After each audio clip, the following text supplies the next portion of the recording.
ॐ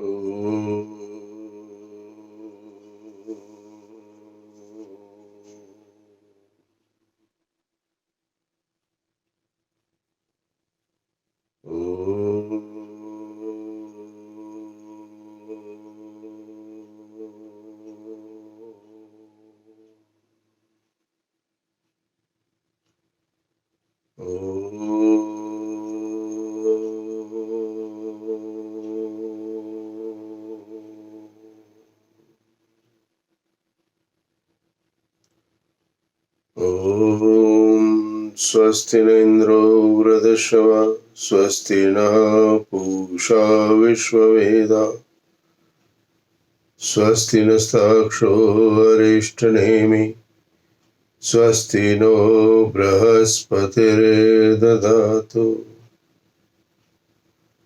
ॐ नमः शम्भवाय च मयोभवाय च नमः शङ्कराय च मयस्कराय च नमः शिवाय च शिवतराय च ॐ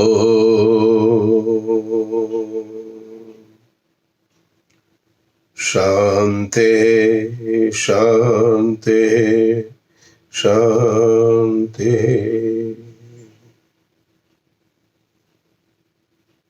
ओम। रविवार के पारिवारिक साप्ताहिक प्रवचन में आप सभी का स्वागत है। आज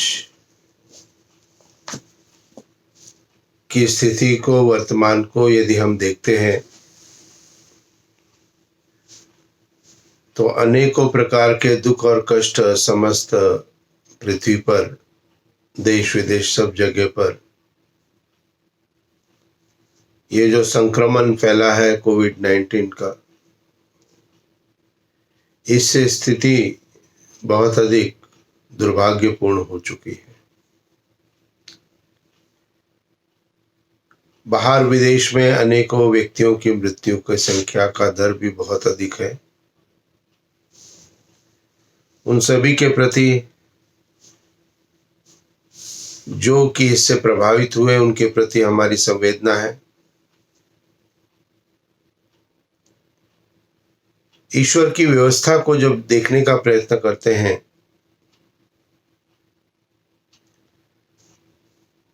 तब हमें उस परमपिता परमात्मा की व्यवस्था के अनुसार जीवन की जो भी प्रक्रिया है उसको चलाने के लिए हमारी बाध्यता हमें दिखाई देती है। ईश्वर ने समस्त सृष्टि का निर्माण किया। आज का जो वेद का मंत्र है, एन द्यौरुग्रह पृथिवीं च दृढ़ा एन स्वहस्तवितम एन नाकः यो अंतरिक्षे रजसो विमानः कस्मै देवाय हविषा विधेम। ये ईश्वर स्तुति प्रार्थना उपासना का 5वां मंत्र है। पहले 4 मंत्र के अर्थ मैंने अपने पिछले साप्ताहिक सत्संग रविवार के अंतर्गत कर दिए थे। ईश्वर की व्यवस्था के अंतर्गत यदि हम चलेंगे तो हमारे जीवन में दुख कष्ट प्राप्त नहीं होगा।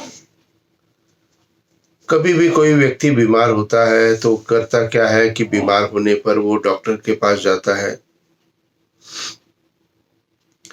और डॉक्टर उसकी बीमारी को देख करके उसको एक दवाई दे देता है कि भाई इस दवाई को आप अपने घर पर जा करके इस तरह से 3 दिन या 5 दिन या 10 दिन आपको उसको लेना है। अब घर पर आने के बाद में यदि व्यक्ति उस दवाई को नहीं खाएगा तो आप मुझे बताइए क्या वो ठीक हो सकता है? क्या नहीं हो सकता। ठीक इसी प्रकार से हमारे जो दुख और कष्ट के लिए जो भी चीजें हमें बताई जा रही हैं उनका पूर्णतः अक्षरशः पालन करने से ही हमारी समस्या का समाधान हो सकता है। दुख प्राप्त हुआ, बीमार हो गए, श्रम भी किया, डॉक्टर तक चले गए, धन भी व्यय किया, उनकी फीस भी देनी पड़ी, दवाई का भी पैसा देना पड़ा, लेकिन रिजल्ट प्राप्त नहीं हो रहा है। क्यों नहीं प्राप्त हो रहा है? क्योंकि उस दवाई को मैंने घर पर आकर के रख दिया, उसको खाने का प्रयत्न नहीं किया। कहीं ना कहीं यही स्थिति हमें वर्तमान परिस्थिति के अंदर में दिखाई देती है। जो भी ये कहा जाता है कि भाई आपको घर के अंदर रहना है, बहुत से लोग उसके समर्थन में और अधिकांशतः लोग उसके समर्थन में उसके अनुसार सभी व्यवस्थाएं करते रहे। लेकिन जो जो प्रक्रिया यदि 100% उसको यदि किया जाएगा तभी तो उसका लाभ प्राप्त होगा ना, अन्यथा लाभ प्राप्त नहीं होगा। हमारे जीवन में भी जो दुख और कष्ट व्यक्तिगत रूप से आपको प्राप्त हो रहे हैं, चाहे आप स्टूडेंट हैं, चाहे आप महिला हैं घर के अंदर, या आप पुरुष है व्यापारिक दृष्टिकोण या नौकरी आदि में, दुख किसे प्राप्त नहीं होते? आप मुझे बताइए। दुख और कष्ट तो सबको प्राप्त होते हैं। और कब प्राप्त होते हैं? तो कहते हैं कि ये प्रतिदिन प्राप्त होते हैं।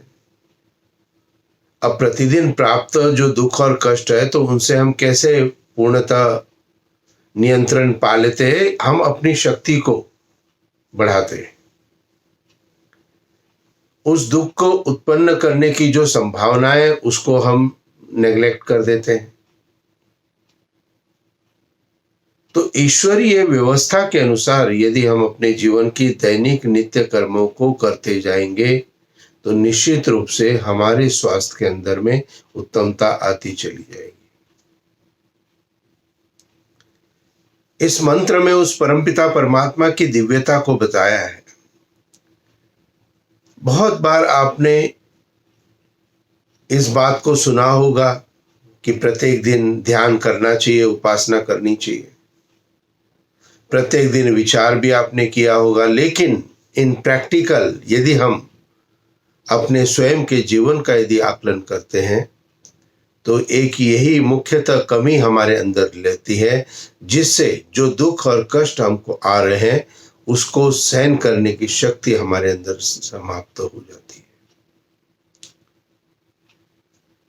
ईश्वर का ध्यान करना है, बताया जाता है, बोला जाता है, कहा जाता है। विशेषतः विद्यार्थी जो भी पढ़ाई करते हैं, नवयुवक वर्ग जितना भी होता है, उसको इसकी आवश्यकता अनुभव नहीं होती। आवश्यकता क्यों अनुभव नहीं होती हो? तो कहते हैं जी हमारा काम तो चल रहा है। Why should I respect to the God? मैं पढ़ रहा हूं, मैं लिख रहा हूं, मैं उन्नति कर रहा हूं, मेरे फ्रेंड है, सारी चीजें, धन संपत्ति है, साधन है, सब तो चीज ठीक चल रही है ना। लेकिन ध्यान रखना, ये जितना कुछ जो ठीक चल रहा है, जिसको आप सोचते हो, ये आपके पिछले कर्मों का, पुण्य कर्मों का फल है, जिससे आपको एक संस्कारी माता पिता प्राप्त हुए, और उस संस्कारी माता पिता प्राप्त होने के कारण आपको अपने जीवन में सभी सुख और साधन आपको जीवन में प्राप्त हो गए, और इसके द्वारा आप अपने जीवन में आगे बढ़ सकते हैं। व्यवस्था बड़ी सीधी और सरल है। जो भी कुछ क्रेडिट है उसको हम माइनस कर रहे हैं, लेकिन क्रेडिट जो भी कुछ होता है वो कभी ना कभी माइनस होते होते जीरो नहीं हो जाता है। तो क्या किया जाता है? उस जीरो न होने के लिए उसके अंदर कुछ न कुछ डिपॉजिट किया जाता है। तो आज हमें अपने परिवार के अंदर यदि सारी चीजों की सुख सुविधाएं प्राप्त हैं तो इसका एकमात्र अर्थ है कि हमारे पुण्य जन्म के कर्म के फल हमें प्राप्त है, जिसके कारण एक अच्छे माता पिता हमें प्राप्त हुए हैं। धनाढ्य परिवार में हमारा जन्म हुआ है, धन संपत्ति का कोई अभाव हमारे परिवार के अंदर हमें प्राप्त नहीं हुआ है। तो ये सारे आपके पिछले जन्म के पुण्य कर्म हैं। इसको आप समझिए गहराई से। अब ये जो क्रेडिट है इसके अंदर में थोड़ा थोड़ा डिपॉजिट भी करते जाना है, और ये इसलिए करना है जिससे हमारे अंदर उस शक्ति को हम प्राप्त करें, और उसके लिए ईश्वर को जानना और समझना है। आपके अंदर क्यों ये भावना नहीं आती है कि मुझे ईश्वर का ध्यान करना है? क्यों ये भावना नहीं आती कि मुझे दैनिक संध्या रोज करनी है ध्यान लगा के? क्यों ये भावना नहीं आती कि यज्ञ भी मुझे करना है? इस भावना का अभाव होने का मुख्य कारण है कि हमने ईश्वर को अधिक नहीं जाना है। ईश्वर को जानने के लिए समस्त वेद मंत्रों की प्रक्रिया है। तो आज का जो मंत्र हम यहाँ पर चिंतन में ले रहे हैं, ये यजुर्वेद के 32वें अध्याय का 6वां मंत्र है, और ये क्या कहता है कि एन द्योरुग्रह पृथ्वीं च दृढ़ा एन स्वहस्तभितम एन ना कहा, कि जिस परमात्मा ने तीक्ष्ण स्वभाव वाले सूर्य आदि और भूमि को धारण, जिस जगदीश्वर ने सुख को धारण, और जिस ईश्वर ने दुख रहित मोक्ष को धारण किया है, जो आकाश में सब लोक लोकांतरों को विशेष मानयुक्त, अर्थात जैसे आकाश में पक्षी पढ़ते हैं वैसे सब लोकों का निर्माण करता और भ्रमण कराता है। मंत्र यदि हम जानते हैं और मंत्र के अर्थ को भी हम पढ़ते हैं, लेकिन जब हम इसके अंदर गहराई से विचार करते हैं तब उस परमपिता परमात्मा की दिव्यता का हमें अनुभव होना प्रारंभ होता है। तो मंत्र क्या कहता है कि जिस परमात्मा ने तीक्ष्ण स्वभाव वाले सूर्य आदि, सूर्य में क्या है? सूर्य में कोई ना कोई अग्नि प्रज्वलित हो रही जिसका कि प्रकाश पृथ्वी तक भी आ रहा है, और तीक्ष्ण स्वभाव है उसका, गर्म है, लेकिन यह सूर्य जो है यह अंतरिक्ष में केवल स्थिर है, उसको कोई बेस नहीं दिया है। और किसी भी जड़ पदार्थ को यदि कोई बेस नहीं दिया जाए तो वो तो नीचे की तरफ जाएगा, अव्यवस्थित भी चलेगा। लेकिन सूर्य की यदि हम देखते हैं कि गणना जो होती है, पृथ्वी के घूमने की गणना जो है, उसके अनुसार सुबह और शाम होती है। आज से 10 वर्ष बाद कितने बजे सूर्य उदय होगा, यह सेकंड टू सेकंड वैज्ञानिक गणना करके बता सकते हैं। तो यह गणना किससे प्राप्त हो गई? सूर्य और पृथ्वी की गति से हो गई। सूर्य तो स्थिर रहता है, पृथ्वी घूमती है। तो पृथ्वी के घूमने की जो गति है और सूर्य की जो स्थिति है, यह अपनी जगह से नियंत्रण में रह रही है।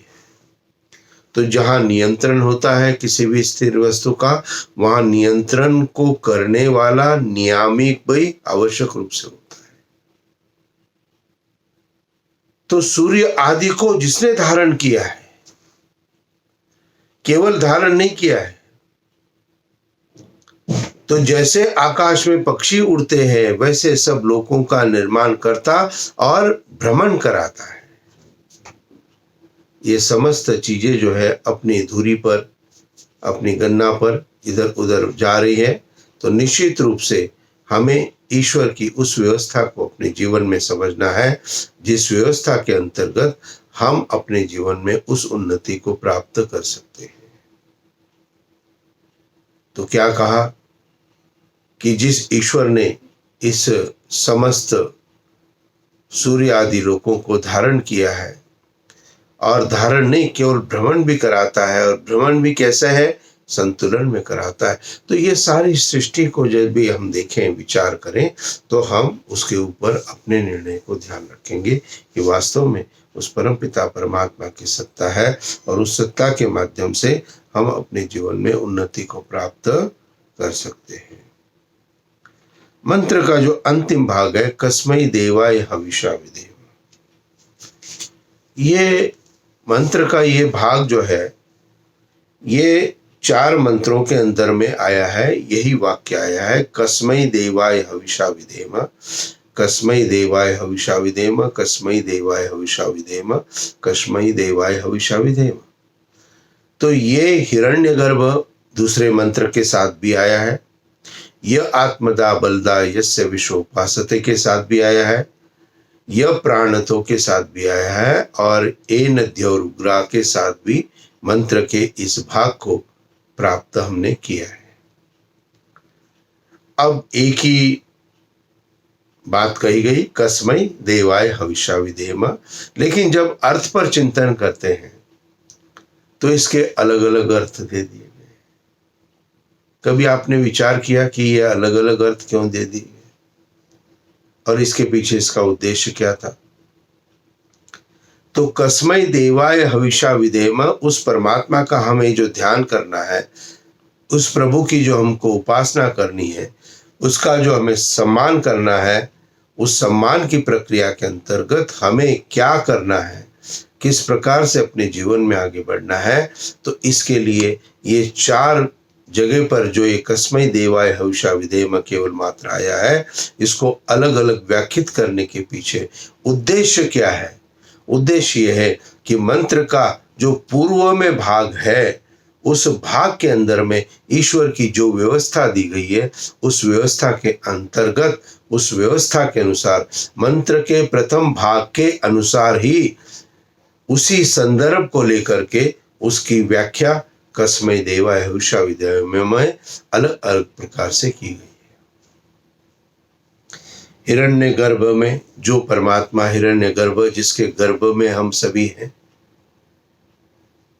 और जिसने चंद्रमादि पदार्थ उत्पन्न किए हैं, और जो प्रसिद्ध स्वामी एक ही चेतन स्वरूप था, तो ईश्वर में जो चेतन स्वरूप परमात्मा था, उसकी प्राप्ति कैसे हो गई? तो कस्मै देवाय हविषा विधेम, तो हिरण्यगर्भ मंत्र में उस परमात्मा की प्राप्ति के लिए कहा गया कि योगाभ्यास और अति प्रेम से,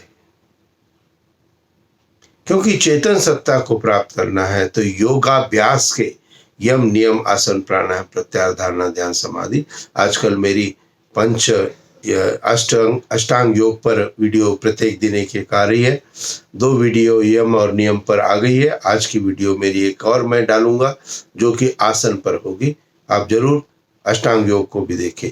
तो यहाँ पर हिरण्यगर्भ मंत्र में जो कस्मै देवाय हविषा विधेम का अर्थ किया गया है, इसका मुख्य तात्पर्य था, क्योंकि पहले उस चेतन स्वरूप परमात्मा का चिंतन किया गया, और उस चेतन स्वरूप परमात्मा के चिंतन के लिए योगाभ्यास और अति प्रेम से उस प्रभु को प्राप्त किया जा सकता है। अगला जो मंत्र आया था, यह आत्मदा बलदा यस्य विश्वोपासते, जो आत्मज्ञान का दाता, शरीर, आत्मा और समाज की बल का देने हारा, जिसके सब विद्वान लोग उपासना करते हैं। आगे ईश्वर की क्या व्यवस्था कही थी? जो आत्मा और समाज के बल को देने वाला है। अब ये जो बल प्राप्त करना है हमें, ये किसमें करना है? अपनी आत्मा में करना है बल। आपने अंतःकरण में बल को प्राप्त करना है, तो आत्मा के अंदर शक्ति प्राप्त करनी है। अंतःकरण के अंतर्गत 4 बातें आती है, मन, बुद्धि, चित्त और अहंकार, इसमें भी बल प्राप्त करना है। तो इसीलिए यह आत्मदा बलदा वाले मंत्र में कस्मै देवाय हविषा विधेम का जो अर्थ दिया है, वो अर्थ दिया आत्मा और अंतःकरण से भक्ति, क्योंकि आत्मा को बल प्राप्त करना है, अंतःकरण को बल प्राप्त करना है, इसीलिए हम उसी से भक्ति करेंगे। एन य प्राणतो निमिषतो महित्वैकैद्राजा जगतो बभूव, जो प्राण वाले और अप्राणी रूप जगत का अपनी अनंत महिमा से एक ही विराजमान राजा है। किसका राजा है? जगत का, संसार का। अब संसार के उस राजा को यदि हमको ध्यान करना है, उपासना करना है, तो हमें क्या करना पड़ेगा कि संसार की सामग्री का उचित प्रकार से प्रयोग करना पड़ेगा। क्योंकि मंत्र कहता है कि जगत का अपने अनंत महिमा से एक ही विराजमान राजा है, यह प्राण तो मंत्र के अंदर में। इसलिए यहाँ पर जो जगत शब्द आया है, उस जगत शब्द के कारण यहाँ पर क्या कहा गया कि विशेष सामग्री से। तो परमात्मा के लिए अपनी सकल उत्तम सामग्री से विशेष भक्ति करें। तो सामग्री जो भी जगत की हमें प्राप्त है, वो हमें प्राप्त है, उससे हमें परमात्मा का ध्यान करना है। इसलिए घृत और सामग्री के अंदर औषधियाँ है, ये हम ईश्वर की समीपता प्राप्त करने के लिए ईश्वर से प्रार्थना करके रूप में यज्ञ में आहुति के द्वारा प्रदान करते हैं। और इस मंत्र के पिछले रविवार की जो व्याख्या मैंने की थी, उसमें मैंने एक बात और बताई थी कि सामग्री से तात्पर्य केवल घी और सामग्री हमें नहीं लेना है। सामग्री से तात्पर्य है कि हमारे शरीर के जो भी अंग है, जो हमारा मन है, जो हमारी इंद्रियां हैं, 5 कर्मेंद्रियां, 5 ज्ञानेंद्रियां, ये भी हमारे साधन हैं उस प्रभु को प्राप्त करने के लिए। तो इन साधनों के द्वारा भी उस परमात्मा को हम प्राप्त करें। तो यहाँ पर यह प्राणतों के अंदर में जो कस्मै देवाय हविषा विधेम का जो अलग अर्थ किया गया, उसका मुख्यतः कारण ये प्रतीत होता है कि जगत के उस परमात्मा की प्राप्ति के लिए जगत के पदार्थों को उत्तम प्रकार से हम उसका मान्यता करें, उसका सेवन करें, और उसी पदार्थों के माध्यम से हम उस परमात्मा को जानने का, समझने का और अपने अंतःकरण में अनुभव करने का प्रयत्न करें। आज का जो मंत्र आया, एन द्योरुग्रह पृथ्वीम च दृढ़ा एन स्वस्तवितम एन नाका, इसमें जो कस्मै देवाय हविषा विधेम, अब यहाँ पर जो कहा गया कि तीक्ष्ण स्वभाव वाली पृथ्वी को भी धारण किया, सुख को भी धारण किया, तो यहाँ पर इस मंत्र में परमपिता परमात्मा की जो व्यवस्था बताई गई थी, वो उसकी धारण करने की शक्ति को बताया। अब वो धारण करने की शक्ति जो कि परमपिता परमात्मा में है, वही शक्ति हमें भी प्राप्त करनी है। तो धारण करने की शक्ति को हम कैसे प्राप्त करेंगे कि हम लोग उस सुखदायक कामना करने के योग्य परम ब्रह्म की प्राप्ति के लिए सब सामर्थ्य से विशेष भक्ति करें। अब मुझे इसको धारण करना है बस, तो उसके लिए क्या करूंगा? मैं पूरी एनर्जी लगाऊंगा, पूरी ताकत लगाऊंगा। तो सब सामर्थ्य जितना भी मेरे पास है, उसके अंदर में इंद्रियां भी आ गई, मन भी आ गई, आत्मा भी आ गया, उसके अंदर पदार्थ भी आ गए, उसके अंदर क्रियाएं भी आ गई, प्रक्रिया भी आ गई, विधि भी आ गई, विधान भी आ गई। ये सब जो भी हमसे जो हो सकता है, उस पूर्णतः सामर्थ्य से हम उस परमात्मा को अपने अंदर धारण करें। क्या करें? धारण करें। विशेष भक्ति, भक्ति, विशेष भक्ति। यहां पर भक्ति नहीं कहा गया, क्या कहा? विशेष भक्ति करे। अर्थात विशेष भक्ति तब है जब हम उस परमपिता परमात्मा के उस समीपता को अपने जीवन के अंदर हम ग्रहण करने का एक प्रयत्न प्राप्त करते हैं। तो परमपिता परमात्मा की जो व्यवस्था है वो बहुत अनुपम है। तो मंत्र क्या शिक्षित कर रहा है हमें? अंतिम कस्मै देवाय हविषा धारण करना, कि हमें उस परमपिता परमात्मा के धारण शक्ति को देखना है। उसने धारण शक्ति जो अपने अंदर है, उससे ये समस्त लोकों को धारण किया है। केवल धारण नहीं किया, इनका मूवमेंट भी करते रहते हैं। सूर्य के अतिरिक्त समस्त ग्रह नक्षत्र अपनी परिधि पर घूम रहे हैं या किसी के ऊपर भी चक्कर लगा रहे हैं। तो पृथ्वी स्वतः भी घूम रही है और वैसे भी घूम रही है। लेकिन इन सभी चीजों के अंदर जब हम एक देखते हैं कि नियम है, आजकल के जो विद्यार्थी है वो शायद इस चीज को ज्यादा समझ सकेंगे मेरी बात को, कि ये सारी की सारा जो कंट्रोल है, ये कंट्रोल अपने आप नहीं हो रहा है, ये किसी न किसी पावर शक्ति के द्वारा इसको सबको कंट्रोल किया जा रहा है। और जब आप इस समस्त जगत के उस कंट्रोल को देखने का प्रयत्न करते हो, विचार करने का प्रयत्न करते हो, तब आप उस परमपिता परमात्मा की उस सत्ता के अंदर अपने जीवन में, मन के अंदर आप उसके भाव को प्राप्त करने का एक प्रयत्न करते हैं। तो मंत्र बहुत सरल है। ध्यान रखिए, ईश्वर स्तुति प्रार्थना उपासना के 8 मंत्र अर्थ सहित नित्य प्रति पाठ करने हैं। यह निर्देश है। ये निर्देश किसका है? महर्षि स्वामी दयानंद सरस्वती का। हम बहुत बार केवल मात्र गद्य भागी, मंत्र भागी पढ़ते हैं, अर्थ नहीं पढ़ते। और बहुत जगह पर इनके पद्य अर्थ को पढ़ाया जाता है, और पद्य अर्थ ऋषि दयानंद ने तो लिखा नहीं है। इसलिए यज्ञ में ऋषि की प्रणाली को यदि हमें पूर्णतः रखना है तो पद्य भाग को हमें इस याजिक प्रक्रिया से अलग करना पड़ेगा, और उसकी जगह हमें गद्य भाग पढ़ना है। गद्य भाग पढ़ने से अक्षरशः शब्द सुशब्द हमें सारी चीजें प्राप्त हो जाएंगी उस मंत्र की। पद्य भाग में जो पद्य बनाया जाता है उसके अंदर पूर्णता नहीं होती है, कल्पना, एक विचार। तो निश्चित रूप से पूर्णता जो गद्य भाग में होगी वो इसके पद्य भाग में नहीं होगी। इसलिए पद्य भाग हमें जो है प्रयोग में नहीं करना चाहिए। क्यों? क्योंकि महर्षि दयानंद सरस्वती द्वारा निर्देशित नहीं है। बहुत से लोग मुझे एक बात कहते हैं, आचार्य जी बहुत सरल है, बोलने में भी सरल है, पढ़ने में भी, विचार भी, समझने में, सब लोग गा जाते हैं। तो मैं उन सभी को एक बात जरूर कहता हूं कि जो हमारा सिस्टम एक चल रहा है, तो आज से 200 वर्ष के बाद भी जब स्थितियां और अधिक परिवर्तित होना प्रारंभ होगी, तो केवल मात्र ईश्वर स्तुति प्रार्थना उपासना में न मंत्र को बोला जाएगा, न अर्थ को बोला जाएगा, अपितु सुसर्वेश सकल सुखदाता आदि एक प्रक्रिया को शायद हो सकता है ये प्रक्रिया जीवन में धारण हो जाए। तो महर्षि के बतलाए हुए मार्ग से कभी भी अपने जीवन को आपने विचलित नहीं करना है, मैं भी विचलित नहीं कर रहा हूं।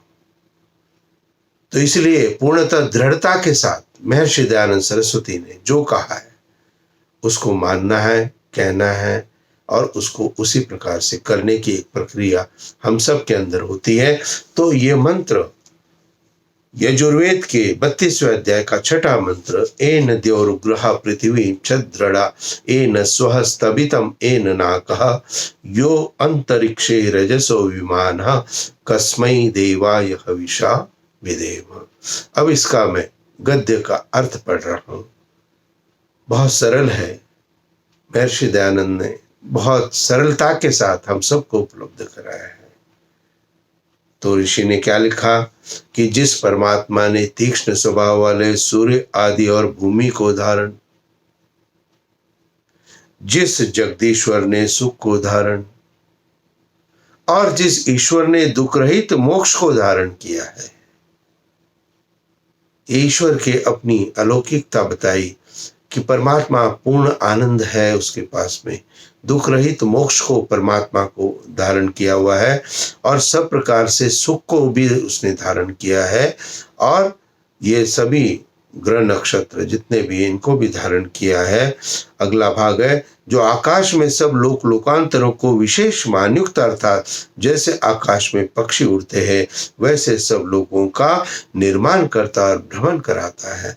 तो उस ईश्वर को, जो कि इतनी सामर्थ्य उसके अंदर है, जो केवल धारण ही नहीं किया अभी तो अपने सामर्थ्य से उनको वो चलाता भी है। हम लोग उस सुखदायक कामना करने के योग्य परम ब्रह्म की प्राप्ति के लिए सब सामर्थ्य से विशेष भक्ति करें। तो हम लोग उस सुखदायक, सुख को देने वाला।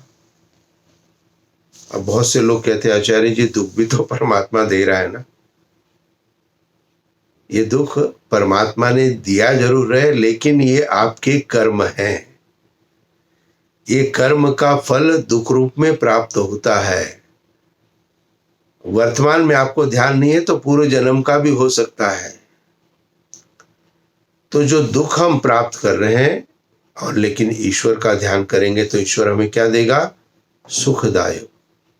ईश्वर का अपना गुण है कि वह सुखदायक है, वो केवल सबको सुख देना चाहता है, दुख किसी को नहीं देना चाहता है। इस बात को समझना है। जो दुख हमें प्राप्त होते हैं प्राकृतिक रूप से या आंतरिक रूप से भी, ये दुख हमारे कर्मों का फल है। तो इसलिए ईश्वर हमेशा सुख देना चाहता है और सुख देने के लिए उसने क्या बनाया? उसने आम जैसा फल बनाया। आम खाते, अभी गर्मियां आ गई प्रारंभ, अब खाएंगे कैसा लगेगा स्वाद? आहा, तृप्त हो जाए। किसने बनाया? परमात्मा ने। क्यों बनाया? आपके सुख के लिए बनाया। तो ये समस्त फल और जो भी सब्जियां आदि, जो भी अन्न आदि हम इन प्रैक्टिकल ग्रहण करते हैं, जो हमें सुख देते हैं, वो उन सब का निर्माता कौन है? परमपिता परमात्मा। और उसने ये क्यों दिया है? क्योंकि उसका ये अपना गुण है कि वो सुख ही देना चाहता है।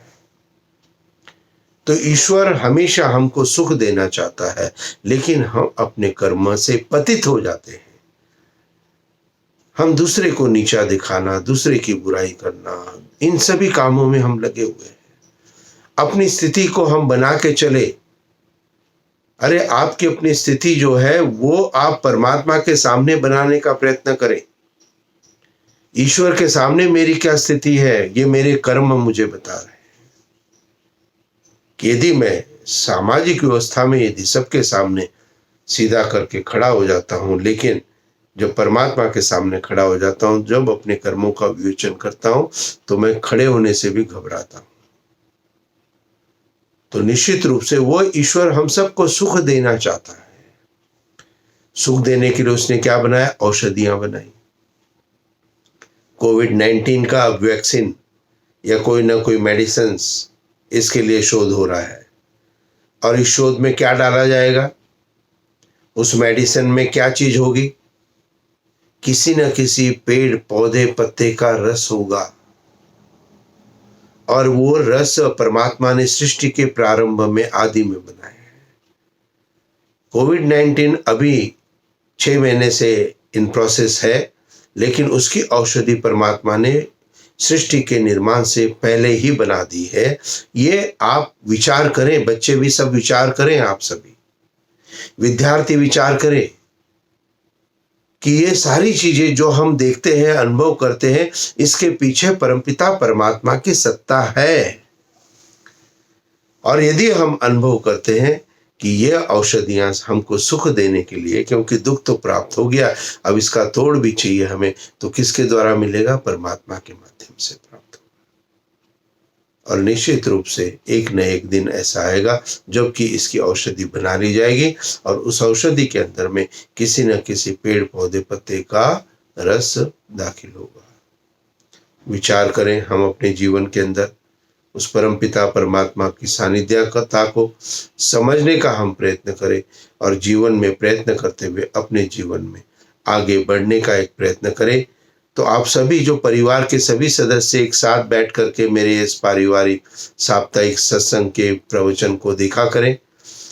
टीवी के ऊपर इसको लगा लीजिए, आप सब बैठ जाइए।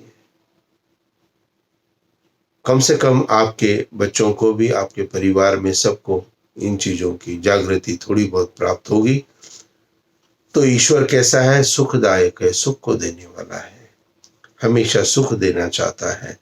इसलिए हम अपने कर्मों को पवित्र रखें, हम अपने समस्त वाणी को पवित्र रखें, हम अपने मन को भी शुद्ध और पवित्र बना के रखें। तो हमें क्या प्राप्त होगा? सुख ही सुख को प्राप्त होगा। कई बार एक व्यक्ति ने मुझे कहा कि आचार्य जी, बुखार आ गया है। अब जैसे उसने कहा मुझे बुखार आ गया आचार्य जी, मैंने कहा जी ईश्वर का धन्यवाद करो आप। कहता है आचार्य जी मुझे बुखार आया है, दुख में हूं, आप कहते हो ईश्वर का धन्यवाद करो। तो मैंने विश्लेषण अपना दिया। मैंने कहा भाई बुखार आया है, इसके पीछे कारण क्या है बताओ। किसी भी व्यक्ति को बुखार क्यों आता है, डॉक्टर भी ये बताते हैं कि जब भी कोई अंदर कोई ना कोई बैड बैक्टीरिया हमारे शरीर में जाता है तो हमारे शरीर के अंदर जो गुड बैक्टीरिया है वो उससे फाइट करते हैं, और वो फाइट करने के कारण, वो उस लड़ाई के कारण हमारे शरीर का तापमान बढ़ जाता है, गर्मी बढ़ जाती है। तो हम जो भी कोई बाहरी बैक्टीरिया, जैसे कोविड-19 भी आ रहा है, तो कहते हैं कि जिसकी प्रतिरोधी क्षमता ज्यादा है उसके ऊपर असर नहीं करेगा। क्यों? क्योंकि उसके शरीर की आंतरिक व्यवस्था उसको समाप्त कर देगी। तो ये आंतरिक व्यवस्था हम कैसे सुदृढ़ करेंगे? ईश्वर की आज्ञा का पालन करके, प्रभु के द्वारा, और कोई रास्ता नहीं है। तो हम नित्य प्रति ईश्वर का ध्यान करें तो वह परमात्मा कैसा सुखदायक है, सुख को देने वाला है और कामना करने के योग्य।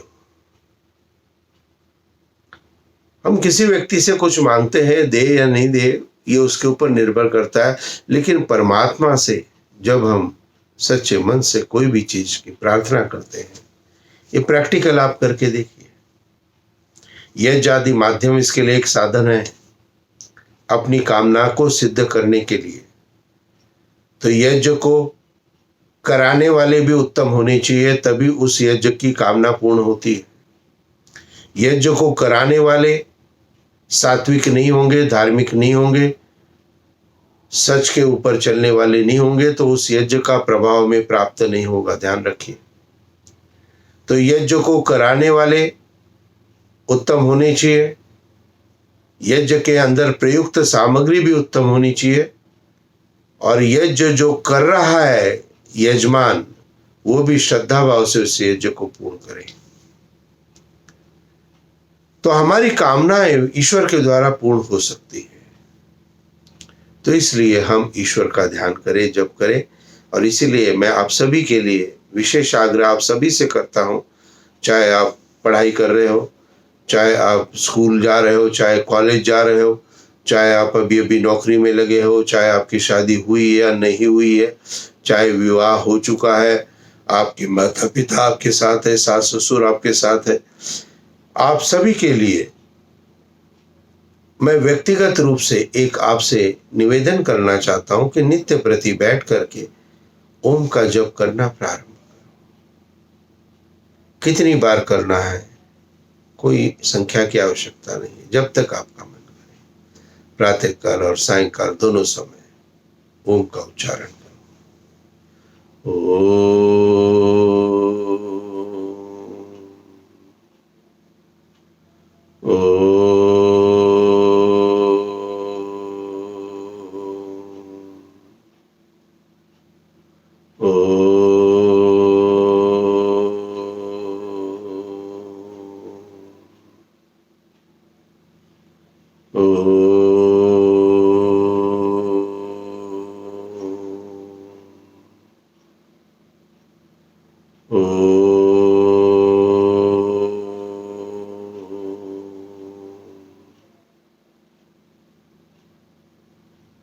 ईश्वर का अपना नाम ओम है, निज नाम।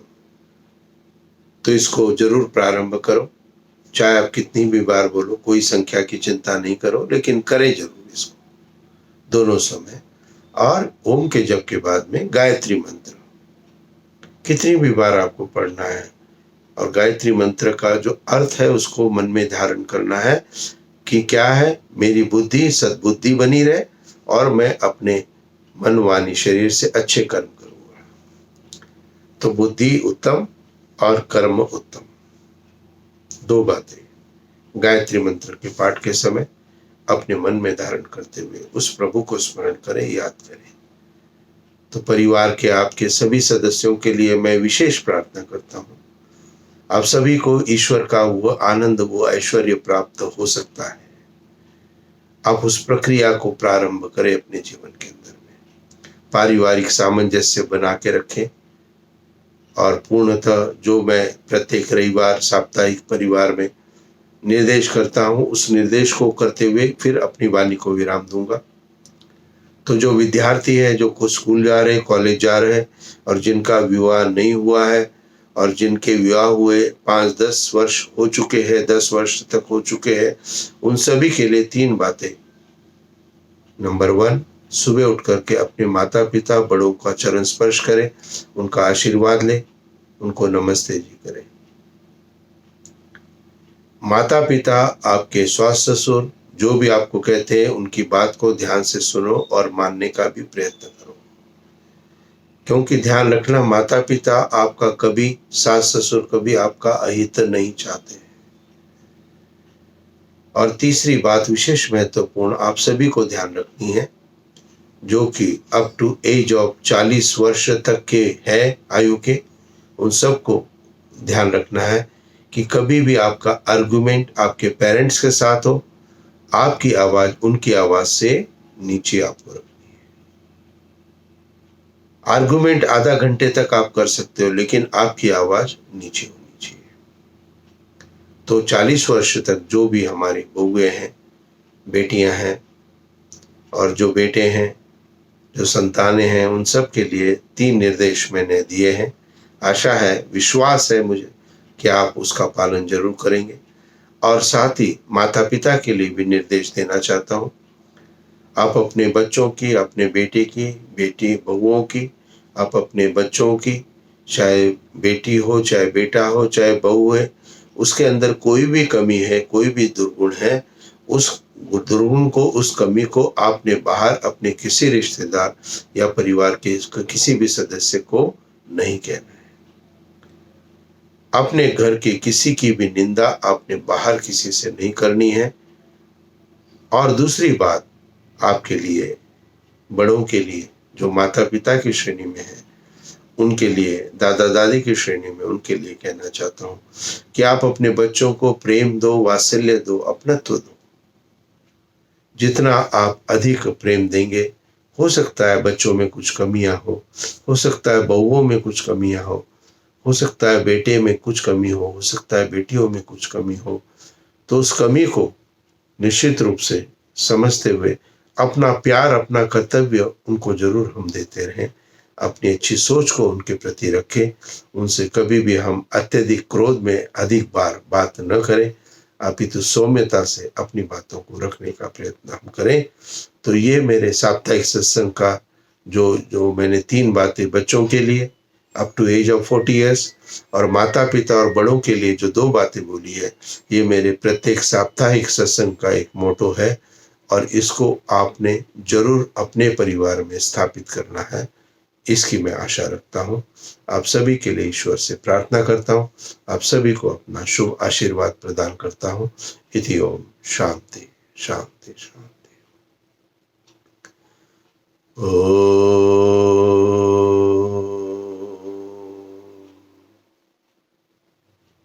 शांति शांति शांति। नमस्ते जी।